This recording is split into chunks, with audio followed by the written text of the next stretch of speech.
So I'd like to show you a special case of Lewis dot structures, and that would be drawing a Lewis dot structure for something that has a charge, yet still is covalent. A great example would be the nitrate ion, NO2 1-. You still follow the same rules. We'll deal with that -1 charge a little carefully, but it really doesn't complicate matters too much. So step 1, arrange the element symbols symmetrically. And for me, that looks like this: nitrogen in the center and oxygen to both sides. Step 2, let's do the S equals N minus A. Well, the need. Everything pictured here needs 8 electrons. They all follow the octet rule. So it would be 8 times 3, 24 total for the need on the electrons. Available. Nitrogen has 5, each oxygen has 6. That would be 6 plus 6 is 12. Plus 5 is 17.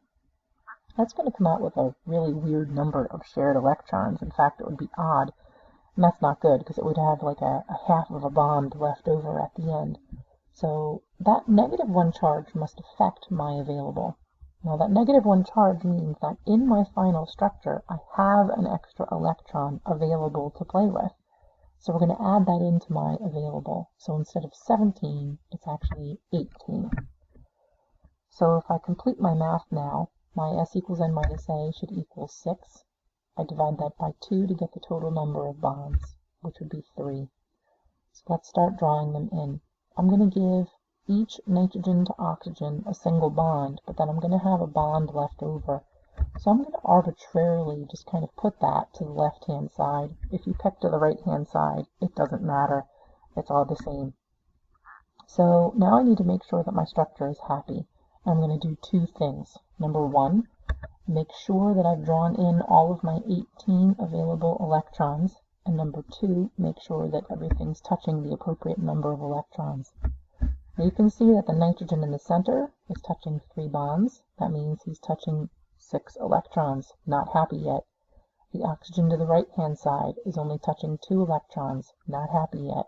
The oxygen to the left-hand side is touching 4 electrons and is not happy yet. So I'm going to need to draw in some dots.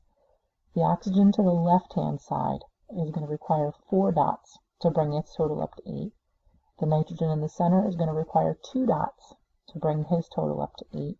And the oxygen on the right-hand side is going to require 6 dots to bring his total up to 8 as well. And if you count them all out afterward, you should hit your available of 18. Now again, you need to show that you've modified this structure by adding in an electron. So that's going to require square brackets and the charge on the outside. The final structure should look a little something like this. And I would actually pause the video and count to make sure that each atom actually reaches its total number of available electrons.